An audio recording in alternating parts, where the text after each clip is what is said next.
맨유가 승격팀 번리를 상대로 3대2의 스코어를 기록하며 좋지 않은 흐름을 끊어내는 데 성공했습니다. 그러나 4부 리그인 그림스비와의 경기에서 보여줬던 중원 삭제 전술을 그대로 들고 나왔으며 앞으로 치러질 5경기 중 무려 3팀이 우승 후보 팀입니다. 심지어 이번 경기의 3골 중 1골은 번리의 자책골이며 공격을 시도한 만큼 두들겨 맞는 모습으로 이거보다 더 떨어질 수 있을까를 실제로 보여주는 승점 3점을 가져왔음에도 끔찍한 경기였습니다. 맨유가 전혀 나아지지 못하고 있기 때문에 아모림 감독의 경질을 주제로 수많은 의견이 오가고 있고 저 역시도 아모림은 경질이 맞다고 생각합니다. 안녕하세요, 끄덕찬입니다. 인트로부터 다소 말이 거칠긴 했지만 맨유가 장기적으로 다시 강팀의 반열에 들고 싶다면 아모림을 하루빨리 경질해야 한다는 말씀을 드리고 싶었습니다. 그래서 오늘은 아모림이 경질되어야 하는 이유를 전술적인 부분을 짚어보면서 이야기해보도록 하겠습니다. 끝까지 시청해주시면 감사하겠습니다.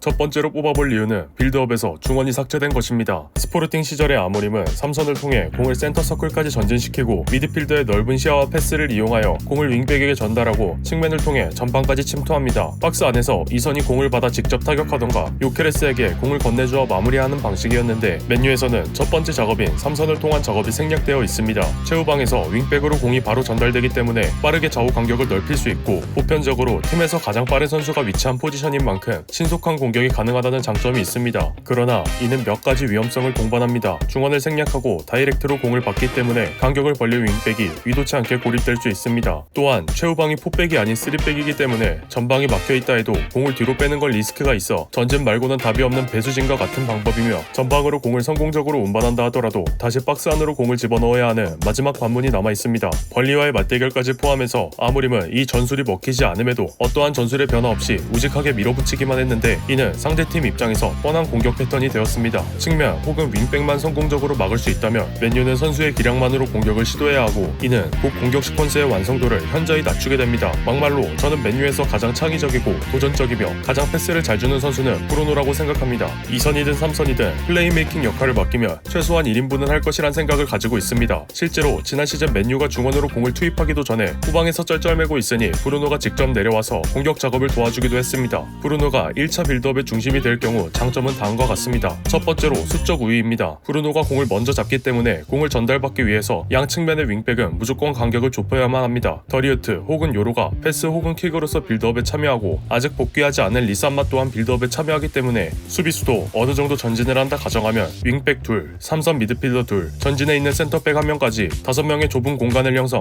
중원에서의 수적 우위를 가져가게 됩니다. 또한 최전방의 선수들이 번갈아 가면서 내려옵니다. 즉 브루노의 패스 선택지는 전방에만 5개가 생기게 됩니다. 두 번째로 간격 조정입니다. 브루노가 공을 가지고 있는 동안 팀 간격은 좁아지지만 공을 방출하면 간격은 늘어나게 되고 애초에 브루노를 대상으로 포위망을 형성한 상대팀은 다시 공을 따라가야 하기 때문에 체력 소모가 가속화됩니다. 또한 측면으로만 간격 조정이 되는 게 아니라 전방의 세 선수에게 패스를 준다는 선택지도 있기 때문에 앞뒤 간격 또한 조정할 수 있다는 장점이 있습니다. 아모림 감독이 이런 장점을 포기하면서 측면 공격을 우선시하는 이유는 모르겠지만 어쨌든 중원이 삭제된 전술의 문제점을 3가지로 정리하자면 첫 번째는 맨유의 윙백이 플레이메이킹이 불가능하다는 점과 두 번째는 브루노의 다양한 패스길이 없어졌다는 것이며 세 번째는 측면으로만 공격하는 패턴이 뻔하다는 것입니다. 다음으로는 윙백에 대한 이야기를 해볼까 합니다.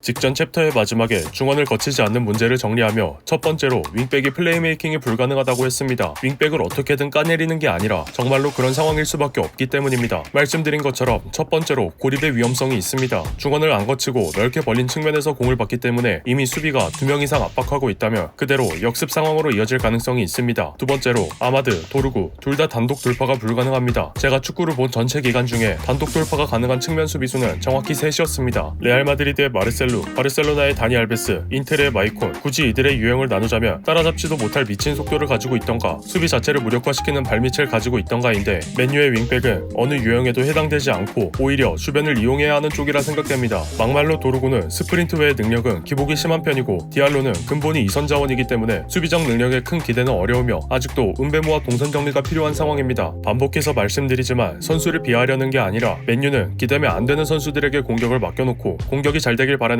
해저식 공격을 하고 있는 겁니다. 그래도 기본적으로 좋은 선수들이기 때문에 측면을 어떻게 돌파했다고 가정하더라도 마지막 문제가 남아 있습니다. 다음 최전방 챕터에서 알아보도록 하겠습니다.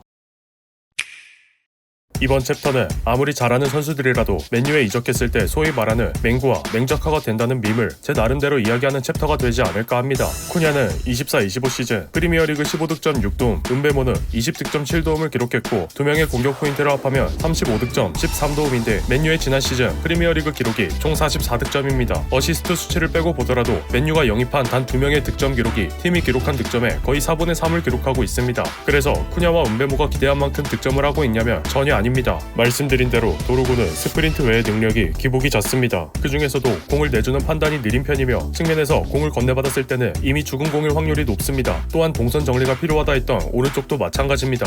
측면의 돌파력에 의지하는 맨유의 공격 시퀀스는 왼쪽이든 오른쪽이든 완벽하지 않기 때문에 최전방 선수들의 개인 능력에 의지하게 됩니다. 개인 능력에 의한 공격은 계획된 패턴이 아니기 때문에 즉흥적인 판단에 의한 공격 빈도가 상당히 많고 이는 슈팅의 순도마저 같이 떨어뜨리게 됩니다. 아스날전부터 벌리전까지 맨유의 공격 지표를 살펴보면 아스날전 전체 슈팅 22회 중 유효 슈팅 7회 0득점, 풀럼전 슈팅 10회 중 유효 슈팅 3회 0득점, 그림스비전 슈팅 28회 중 유효 슈팅이 9회 2득점, 벌리전 슈팅 26회 중 유효 슈팅이 4회 2득점입니다. 풀럼전과 벌리전의 득점이 뭔가 이상하시다면 자책골이기 때문에 득점에 포함하지 않았습니다. 맨유가 득점한 게 아닌데 굳이 포함할 이유가 없습니다. 어쨌든 기록이 증명하고 있습니다. 예를 들어 그림스비전에서의 2번의 득점은 은베모 개인의 능력과 코너킥 상황에서의 득점이었고 벌리전의 2번의 득점 중 한 번은 브루노의 PK였습니다. 그나마 바인드르의 롱패스를 지르크지가 받아 그대로 달로에게 떨궈주고 박스안까지 전진 은베모에게 이어주는 공격 시퀀스 단 한 번만이 아모림이 원했던 맨유의 공격이라 할 수 있습니다. 시즌 개막 이후 맨유가 치른 4경기 동안 준비한 전술에 의한 득점은 단 한 골이었습니다. 벌리전에서 보였던 세시코의 적극적인 모습, 그동안 실패한 영입이라 생각되었던 마운트의 스텝업, 개인 능력으로 어떻게든 슈팅까지는 이어주는 쿠냐와 은베모의 활약 같은 긍정적인 모습들은 모두 선수 개인이 보여준 것이지 전술적으로 긍정적인 모습을 보여준 게 아닙니다. 즉, 이 선수들은 개인 능력만으로도 파멸적인 전술 속에서 좋은 모습을 보여주는 선수들이니 아무리 감독이 아니더라도 충분히 좋은 모습을 보여줄 수 있는 선수들이라는 것입니다. 개인에게 알맞는 전술이 입혀진다면 좋은 모습을 보여줄 만한 선수들이라는 걸 이미 맥토미니, 안토니, 엘랑가, 레시포드 등의 사례로 충분히 알만한 부분입니다. 결과적으로 맨유는 같은 전술을 밀어붙이는데 마무리가 되지 않는다는 치명적인 문제가 있습니다. 즉, 마무리를 하지 못하니 상대팀 입장에서는 내려앉는 것이 최고의 상대법이 되는 것이고 맨유의 공격은 더욱 답답해지게 된다 생각합니다. 최전방 선수들에게 기대는 상황이 자주 나오게 되고 애초에 득점이 나오지 않는 게 당연한 상황에 대해 못내 아쉬워해야만 하는 게 맨유 공격의 현실입니다. 더 이야기하면 비판보다는 비난이 될 것 같으니 접어두고 지금까지는 공격에 초점을 맞춰봤는데 맨유가 수비를 또 잘했냐고 하면 그것도 아닙니다. 다음 챕터에서는 수비에 대한 부분을 이야기해보겠습니다. 중원이 삭제되고 과도하게 측면에 의존한 전술은 수비에서도 문제점을 드러냈습니다. 만약 맨유가 이 전술을 통해서 득점이라도 많이 했으면, 아니 이길 정도로만 득점을 했더라면 수비 구성에 다소 문제가 있더라도 어느 정도는 넘어갈 수 있는 부분입니다. 문제가 있다면 수비진을 구성하는 요로, 더리우트, 루크쇼는 좋은 모습을 보여줬으며 맡겨진 역할을 오히려 잘 해냈다는 것입니다. 그런데 왜 수비가 문제점으로 지적되느냐? 앞에서 설명드린 전술의 부정적인 부분의 총집합입니다. 일단 센터백들은 잘하고 있으니 제쳐두고 첫 번째로 중원 구성입니다. 브루노는 안정적인 3선보다는 2선 공미라고 봐야 합니다. 빌드업이 중원을 거치지 않기 때문에 오히려 브루노는 중원 전역을 돌아다니며 공격에 참여하게 됩니다. 그렇게 되면 중원에 3선 한 명만 남게 되는데 보통 우가르테 아니면 카세미로가 이 자리에 있습니다. 두 명의 수비 스킬이 아무리 좋다 해도 할당된 공간이 너무 넓기 때문에 최후방을 커버하는데 문제가 있을 수밖에 없습니다. 물론 카세미로도 우가르테도 안정적인 3선이라 보기에 치명적인 문제가 있지만 두 명의 경기력보다 다른 문제가 너무 많기 때문에 선수 개인의 문제에 대해선 넘어가도록 하겠습니다. 어쨌든 중원이 삭제되었다고 그렇게 욕을 먹던 터나흐 감독보다 더 심하다 느껴지는 점은 아모림의 윙백은 전진성이 상당히 강하기 때문에 최후방에 3백만 고스란히 남게 되는 경우가 많습니다. 수비 라인은 3명도 커버해야 할 공간이 넓은데 카세미로 혼자 그 앞 공간을 전부 커버해야 하는 이상한 상황이 벌어지게 되는 점입니다. 또한 지금 보여드리는 벌리의 공격 상황처럼 윙백이 측면에서 마킹을 해야 할 선수를 그대로 내버려두는 정상적인 수비 상황에서의 대처도 상당히 부족하다 느껴집니다. 종합해보면 측면을 통해 공격을 전개한다, 라는 큰 틀을 제외한다면 모든 상황을 선수에게 일임하는 막말로 무책임하게 보여지는 전술을 밀어붙이고 있습니다. 아스날을 상대로도 압도적인 슈팅수를 가져간 것을 보면 공격 상황 자체는 영상 내내 비판한 것 치고 나름대로 잘 만들어낸다 볼 수 있지만 실점수도 적지 않은 것을 보면 맨유가 상당히 비효율적인 축구를 하고 있다고 최소한 저는 그렇게 생각합니다.